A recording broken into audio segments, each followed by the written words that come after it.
planète magnifique, c'est un champ de bataille. Notre-Dame-des-Landes, c'est un camp retranché. Est-ce que vous savez qu'il y a une route départementale qui est privatisée? Est-ce que vous savez qu'il y a une brigade de gendarmerie qui a été attaquée, voiture de gendarmerie brûlée, etc. etc. C'est une opération si en France, difficile. on se dit, oh là là, il y a un risque, parce qu'on a des fous furieux, des ultra-violents, comme disait Manuel Valls, alors on fait rien, eh bien, on n'aura plus de république. On n'aura plus de démocratie, on n'aura plus d'état de droit. Et ça désespère les Français. Comprenez-le bien. La désespérance, la fatigue démocratique aujourd'hui, elle est aussi là. La parole est à monsieur le Premier ministre Bernard Cazeneuve. Le sujet n'est pas, monsieur Chrétien, de savoir s'il faut ou non évacuer la ZAD de Notre-Dame-des-Landes. Bien entendu qu'il faut le faire. Il faut le faire pour des raisons qui tiennent au fait que dans un état de droit, le droit doit être respecté, que nul ne peut par la violence s'opposer à l'expression de la souveraineté des élus lorsqu'ils respectent le droit ni aux décisions qu'ils prennent. Mais la question est de savoir comment bien le faire. Il faut être sûr que l'opération qu'on conduit sera une opération qui se déroulera sans violence, qui se déroulera avec une véritable réussite et la possibilité pour cette infrastructure de se faire. On a des pains de maïs exceptionnels. Voilà. La terre, elle a mis des milliers d'années à se faire et eux, en 6 mois de temps, ils vont vous bétonner tout ça et après c'est irréversible, c'est fini. Vous aurez votre béton et après c'est fini. Je ne peux même pas expliquer ce que ça fait, c'est horrible, c'est horrible, c'est horrible.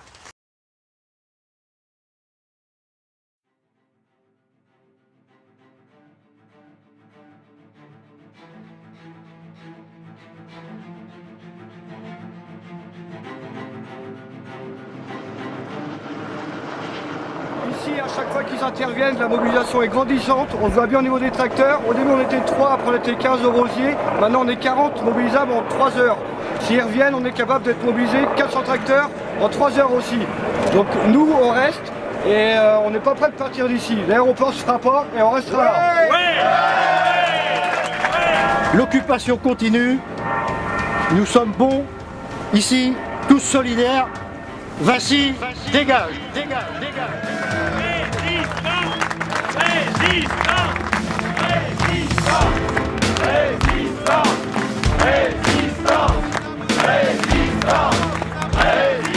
C'est le jour où moi je suis passé devant le tribunal, j'ai dit au président du tribunal je ne veux pas d'argent parce que je ne suis pas propriétaire. Ma famille est là depuis 1838. Ouais. Hein, de génération en génération, la terre s'est passée. Alors je vous dis, je suis un passeur de terre, mais je ne suis pas un propriétaire. Ouais, et cette terre n'est pas à vendre. C'est pour mes enfants, c'est pour les enfants des gendarmes, c'est pour la vie, quoi. C'est un combat pour la vie. Il y a un mélange de plusieurs mouvements, de plusieurs idées, de plusieurs idéologies. Et ce qui est assez formidable, c'est que tout le monde arrive à s'accorder ensemble. Alors, quand j'entends le gouvernement qui nous demande de revenir à la raison, je me dis, ben oui, on va apprendre à arrêter de bousiller la forêt pour des profits économiques. Et oui, on va sûrement revenir à la raison. Il y a une solidarité qui est assez troublante même. Quelque chose de très beau qui se passe entre les gens. Tous ces jeunes, ils sont en train de donner l'exemple, si vous voulez, d'un mouvement qui est... ils sont en train de prouver qu'on peut vivre autrement que dans le consumérisme absolu, quoi. J'ai rencontré une fraternité et une solidarité comme on en voit rarement. Et ce qui est frappant aussi, c'est le lien qui se fait entre à la fois les habitants des environs, les habitants de Notre-Dame-des-Landes, les paysans qui vivent ici, et puis ces jeunes, même s'il y a des différences d'âge, des différences de culture et d'éducation, moi j'ai trouvé que les rapports sont bons, quoi.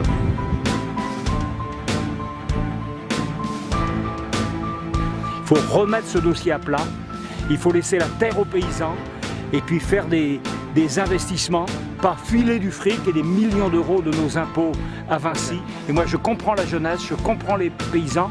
Ce que j'ai du mal à comprendre, c'est comment ils arrivent à rester si calmes devant la provocation des forces policières.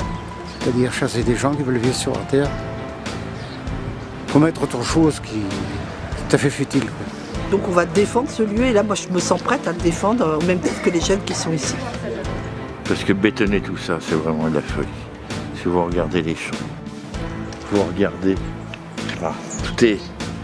c'est simple. Et la simplicité, elle est importante.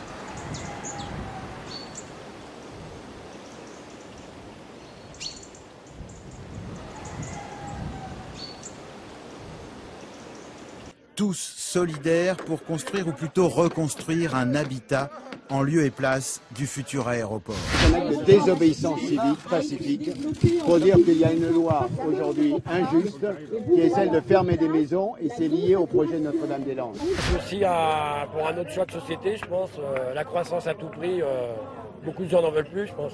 Bruno Le Roux, le président du groupe PS à l'Assemblée nationale, a déclaré sur France Inter ce soir « Je ne comprendrai pas qu'il y ait aujourd'hui continuité dans une guérilla menée contre des décisions démocratiques. » Il faut envisager d'autres méthodes. C'est-à-dire ? Le sabotage. De quoi ? Le sabotage, généralement. C'est-à-dire qu'ils posent un tractopelle, on détruit le tractopelle et puis c'est tout. Le gouvernement met en avant le respect de la loi pour justifier l'évacuation musclée du site de Notre-Dame-des-Landes.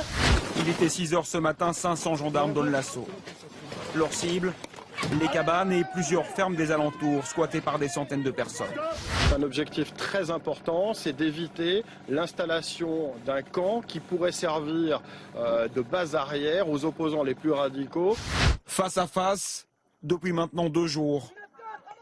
500 gendarmes et des dizaines de petits groupes d'opposants très mobiles qui se disputent chaque mètre carré du terrain du futur aéroport.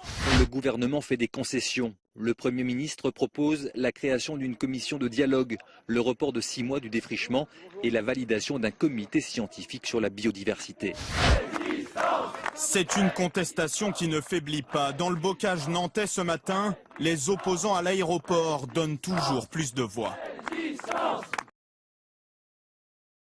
Nous, on reste et on n'est pas prêt de partir d'ici. L'aéroport ne se fera pas et on restera là. C'est un projet qui date de 1963, qui a eu une opposition qui est née déjà en 1972. Bon, on croyait que là, les décisions avaient été prises. Le gouvernement invoque la loi. Est-ce que les opposants sont dans leur droit, à votre avis, à occuper ces terrains, à retarder les travaux et par la même occasion à risquer de déclencher des violences? Ils sont clairement dans leur droit, qui est de continuer à occuper ce terrain, sachant qu'il y a des occupants légaux qui ont des maisons, qui sont expulsables par la compagnie Vinci et ceux qui veulent faire cet aéroport, mais qui pour l'instant sont là légalement. Et il y a par ailleurs, depuis à peu près 3 ans, progressivement, des jeunes gens, ou parfois moins jeunes d'ailleurs, qui sont venus et qui se sont installés dans des terrains qui, légalement, appartiennent au Conseil général et sont sous la... pas exactement la propriété, parce qu'après si on commence à rentrer dans tous les détails juridiques, mais enfin sous l'emprise de Vinci, l'occupent et ont commencé à y vivre, à faire du maraîchage, à faire de la boulangerie, à faire du théâtre, à travailler, à cultiver, voilà. Et ce qui est intéressant, c'est qu'ils sont occupants non légaux, mais qu'on peut considérer légitimes, avec des occupants légaux, et il y a eu une sorte de, progressivement, d'alliance entre toutes ces personnes, dont on a eu quelques échos des revendications, et qui disent que ce projet est peut-être légal, ce qui reste au demeurant approuvé, parce qu'il y a encore 8 recours de toutes sortes qui sont engagés. J'en ai la liste là, ça serait fastidieux, mais Conseil d'État, Cour européenne, recours en cassation, patati patata, c'est une armée d'avocats, donc où est le droit, on ne sait pas, et donc c'est l'affirmation d'une revendication légitime, d'une occupation légitime, pour dire ce projet a été engagé sur de mauvaises bases, on va peut-être y revenir, il est mal conçu, nous pensons au contraire qu'il ne faut pas faire un aéroport qui, selon ses opposants, serait amené à être économiquement déficitaire, qui artificialiserait des terres, c'est-à-dire qui mettrait du béton et des pistes de ciment à un moment où on dit qu'il faut protéger la biodiversité, qui entraînerait un trafic aérien important au moment même où on dit qu'il faut changer, lutter contre le changement climatique. Oui, c'est le sommet de Doha. Mais qui a commencé en ce moment. La France, d'ailleurs, est représentée. Je suis persuadé que Mme Delphine Batho va faire un magnifique discours. Et il est fort probable que la France, pour manifester son engagement pour lutter contre le changement climatique, organisera une conférence des Nations Unies à Paris en 2015. Bon. Donc, voilà. Les arguments sont là. Oui, parce que les conférences sur le climat, si vous voulez, ça continue. Donc, on en est déjà à dire 2014, il ne va rien se passer. On va faire celle de 2015, celle de 2012. Là. Bon, voilà, c'est un petit peu ça. Et donc, en gros, ce que disent les opposants, qui sont constitués... On a vu des images de violence, si on a le temps, on y reviendra. Mais enfin, on aurait pu aussi montrer beaucoup d'images d'opposants qui ont fait des recours, qui ont fait des dossiers juridiques, qui ont des paysans qui sont là avec leurs tracteurs, des gens qui parlent et qui disent. Et puis aussi l'image de la manifestation, où il n'y a pas eu seulement les personnes que nous avons vues là, mais où il y a eu, samedi 17 novembre, plus de 20 000 personnes, très certainement, et une foule très joyeuse, très colorée, de toute origine, de très bonne humeur et avec beaucoup d'argumentation. Et je crois que ce qui est intéressant aussi, c'est que ce n'est pas seulement les opposants qui sont là dans ce bocage, mais qu'ils représentent, parce que la lutte de Notre-Dame-des-Landes est vraiment centrale par rapport à la question écologique dans notre pays en ce moment, représente la confluence, la convergence de beaucoup de gens dans la société française par rapport aux problèmes de changement climatique, de paysans, d'un autre développement économique, aussi, si on a le temps, on en dira un mot, du gaspillage économique et peut-être des intérêts privés, peut-être des conflits d'intérêts et peut-être de détournements légaux.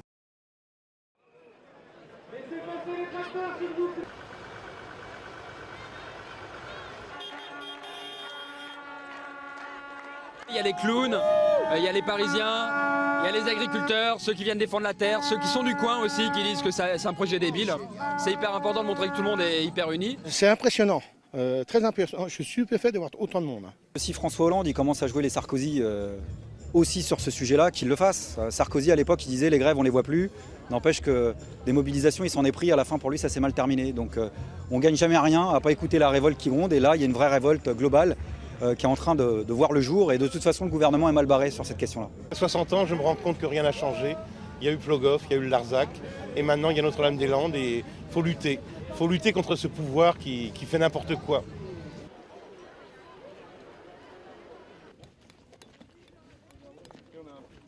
Alors là, est-ce qu'il y a désobéissance civile? Est-ce que c'est justifié? On a entendu José Bové parler de désobéissance civile. Est-ce que c'est justifié? Est-ce que Tariq Ramadan?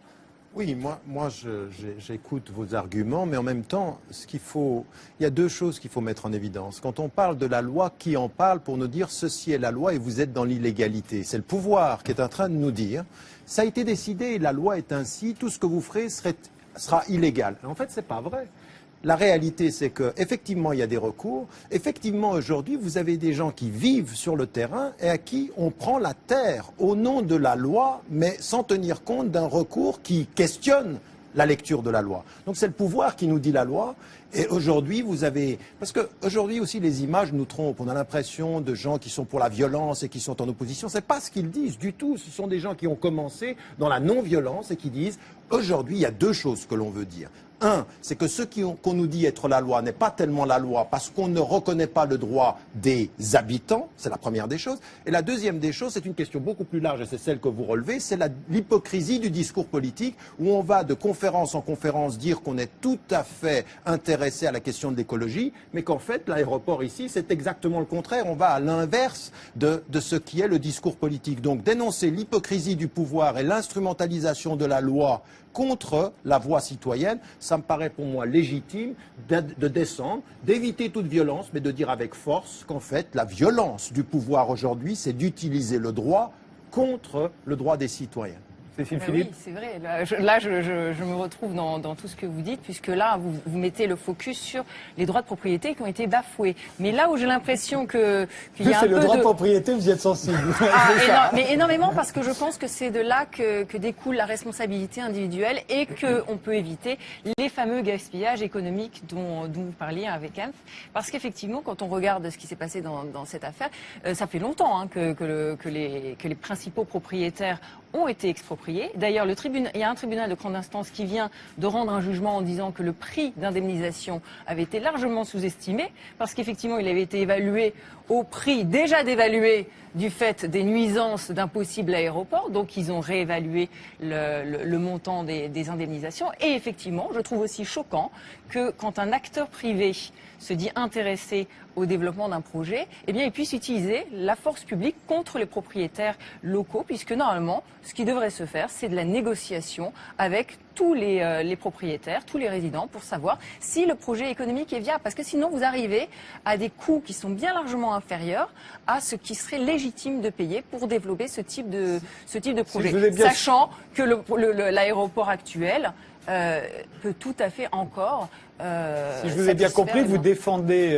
vous êtes contre ces expropriations, comme vous seriez contre la nationalisation de Mittal, d'ArcelorMittal par exemple, hein, dont on parle, dont on commence à parler en ce moment. Je pensais que vous alliez faire l'éloge, au contraire, du business, de l'économie, du progrès, de l'aéroport, des communications et dire... Mais non, mais vous voyez, ça montre exactement à quel point les idées libérales sont incomprises, parce que la liberté, c'est pas sans la responsabilité, le droit, c'est pas sans les devoirs, et simplement, ce qu'il faut rappeler, c'est que un système, et c'est le système de la France traditionnellement, c'est un système qui est fondé sur des droits de propriété bien définis et respectés.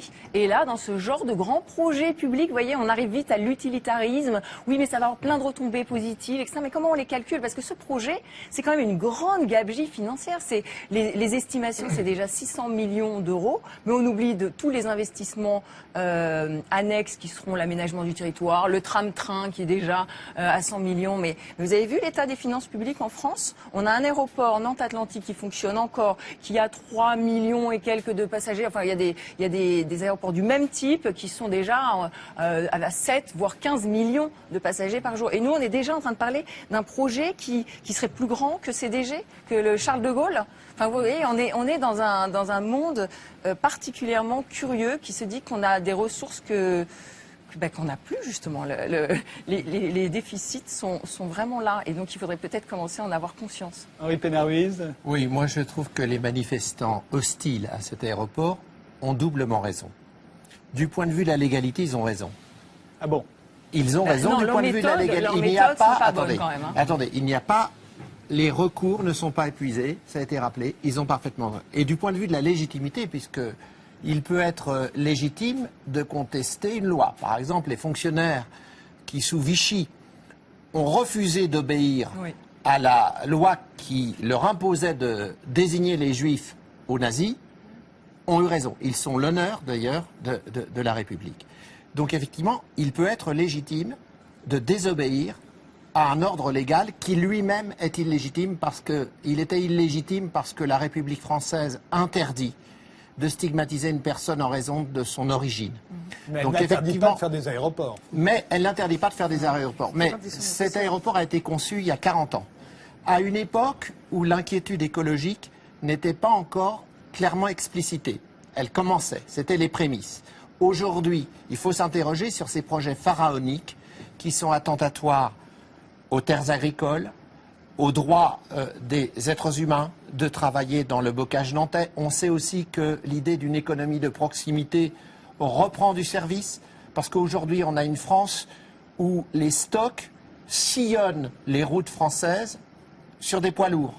Donc effectivement, le temps est venu de mettre en dialectique, d'une part, une économie sociale au service du peuple, une écologie véritablement redéfinissant les règles de l'économie, avec une prévision, avec un souci de responsabilité à l'égard de la nature. La nature n'est pas réductible à un ensemble de ressources qu'on va piller indéfiniment.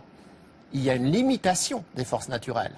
Donc la nature, c'est notre séjour, c'est notre demeure. Il faut donc effectivement préserver la nature parce que nous avons aussi des responsabilités à l'égard des générations futures. Donc il y a une autre chose que je voudrais dire, c'est que le mode d'élaboration des décisions met en cause le système politique aujourd'hui.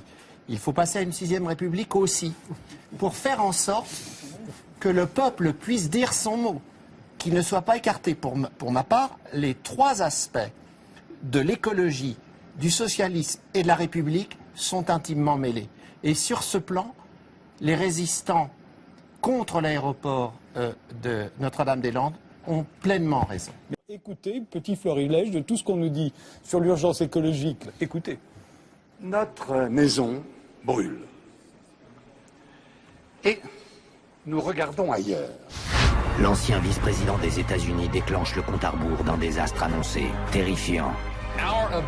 C'est notre survie qui est en jeu. Le trou dans la couche d'ozone n'a jamais été aussi vaste qu'actuellement au-dessus de l'Antarctique.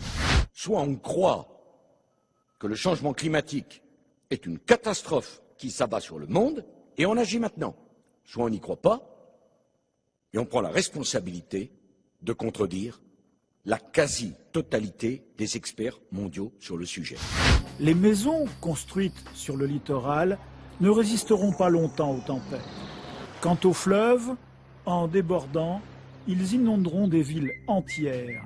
Même la capitale ne sera pas à l'abri de la catastrophe. Si nous, ici, à Cancun, nous rejetons le protocole de Kyoto, alors nous serons responsables d'un écocide, ce qui est l'équivalent d'un génocide, car nous allons porter atteinte à la survie de l'humanité. À chaque fois, on vous parle d'urgence, mais cette fois, tous les clignotants sont en rouge. Une nouvelle étude prévoit en effet une hausse de 4 degrés à la surface du globe dans moins de 50 ans.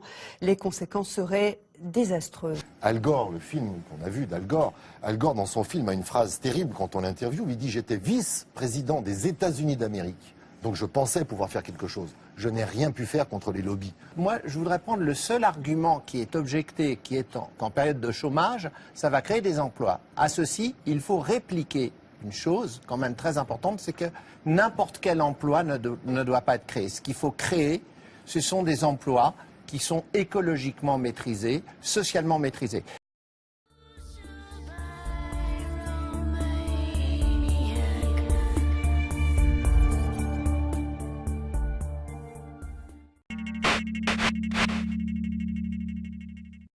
La nature, la terre est corrompue, évidemment. Elle est corrompue de son principal usage, de sa principale utilité sociale, qui est de nourrir les gens.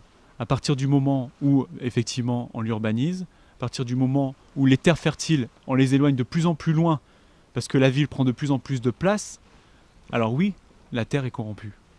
C'est clair. Qu'est-ce que vous en pensez? Non, c'est vraiment dommage. La terre agricole est le bien précieux que nous nous apercevrons de ça quand il y aura des problèmes alimentaires sérieux. On s'apercevra que la terre est quand même plus précieuse que n'importe quoi. C'est celle qui nous nourrit, c'est celle qui nous permet de survivre. Donc je crois qu'il faut une politique qui, en fait, épargne autant que possible la terre nourricière. Quel est l'intérêt de garder des terres près des villes, puisque de toute manière, il y a les serres des Espagnols ou des Hollandais qui nous fournissent des légumes pas chers et en masse. L'intérêt, il est qu'en fait, ce système que vous décrivez comme le système voilà, de l'agriculture exportatrice espagnole ou autre, en fait, il est artificiel. Et s'il tient, c'est parce qu'il tient sur un système qui est sur la crête et qui peut basculer du jour au lendemain. L'agriculture productiviste que vous décrivez est entièrement dépendante du pétrole. On sait aujourd'hui complètement que le pétrole, c'est une ressource rare et qu'on va atteindre le stade de la déplétion bientôt. On a établi une idéologie qui malheureusement est erronée. C'est une idéologie de la combustion énergétique, du profit limité, de la croissance illimitée, etc. C'est comme si on oubliait que notre planète est quand même limitée. Il faut savoir qu'on a fait un hold-up sur le bien commun, que ce soit la terre, l'eau, que ce soit la biodiversité, toutes ces choses-là, les savoirs et les savoir-faire même, etc. Il y a eu une espèce de détournement, disons, de ces biens qui devraient être considérés comme le bien collectif et non pas le bien privé. De quoi avons-nous besoin? Nos besoins, nos besoins, c'est quand même de manger à sa faim, c'est quand même avoir accès à une eau potable, c'est d'être vêtu, c'est d'avoir un toit, et c'est de se soigner ou d'être soigné. Ce sont les 5 nécessités basiques, indispensables. Parce qu'aujourd'hui, vous savez, les spéculateurs, où ils se tournent, en Afrique, à Madagascar, partout, vers les terres agricoles. Chaque année, c'est des milliards de terres agricoles qui sont privatisées par les spéculateurs. Parce qu'ils ont bien compris que c'était ça l'avenir. Ils ont bien compris que sans terres agricoles, on ne pouvait rien faire. Aujourd'hui, l'intérêt général, il n'est pas de notre côté. Il n'est pas de notre côté. Quand vous prenez l'exemple du stade au Welland, par exemple, qui est déclaré d'intérêt général, voilà, l'intérêt général il est de ce côté pour le moment. Il est du côté des projets inutiles. Il est du côté des projets qui sont la course en avant, économique, technologique. Alors que l'agriculture paysanne, l'agriculture biologique, qui est une agriculture créatrice d'emplois et qui nourrit les populations, elle n'est pas soutenue. Et elle n'est pas déclarée d'intérêt général. Voilà, donc là on a un gros problème qui est le combat de l'intérêt général. Et je crois que les mouvements de citoyens, la société civile doit prendre ça vraiment au sérieux. Étant donné que c'est les grands qui nous gouvernent, qui font les lois, donc ils font les lois à leur façon. On a une planète magnifique et tout ce que nous savons faire de cette planète magnifique, c'est un champ de bataille.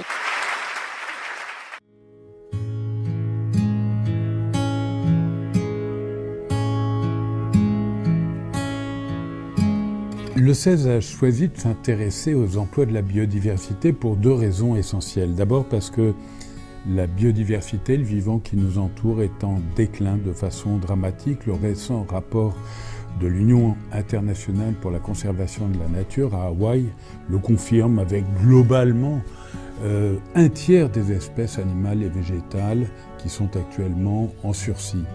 Il faut donc agir pour stopper le déclin de la biodiversité et les emplois peuvent contribuer à cette action. La deuxième chose, c'est que la France s'est engagée au niveau national à travers sa stratégie nationale de la biodiversité et au niveau international, notamment lors du sommet de la Terre de Nagoya, à stopper le déclin de la biodiversité. Donc voilà. Globalement, développer les emplois consacrés à la biodiversité, c'est une façon de contribuer à la résilience du vivant qui nous entoure. À quoi correspondent ces emplois pour la biodiversité ? Eh bien, pour faire simple, on peut dire qu'il y a 2 cercles. Un premier cercle qui sont vraiment les emplois dédiés à la conservation, à la sauvegarde de la biodiversité. Et là, on compte près de 22 000 emplois auxquels on peut associer près de 10 000 emplois correspondant à l'enseignement supérieur qui est consacré à la biodiversité. Puis le deuxième cercle s'attache davantage à la connaissance, à la valorisation de la biodiversité. Ça représente quand même 48 000 emplois. Alors en tout, ça nous fait 76 000 emplois, mais on va beaucoup plus loin, parce qu'il existe, on va dire, un 3e cercle périphérique. Quelques exemples, 30 000 emplois d'agents en charge des espaces verts, 73 000 conseillers en agriculture, c'est très très important, 91 000 emplois dédiés au paysage. Alors on n'est pas loin, à travers cette 3e partie, de 200 000 emplois. Si on ajoute les 2 premiers cercles, ça fait en tout plus de 300 000 emplois. Au total, le CESE fait une 30aine de recommandations qui peuvent être mises en œuvre dans les plus brefs délais.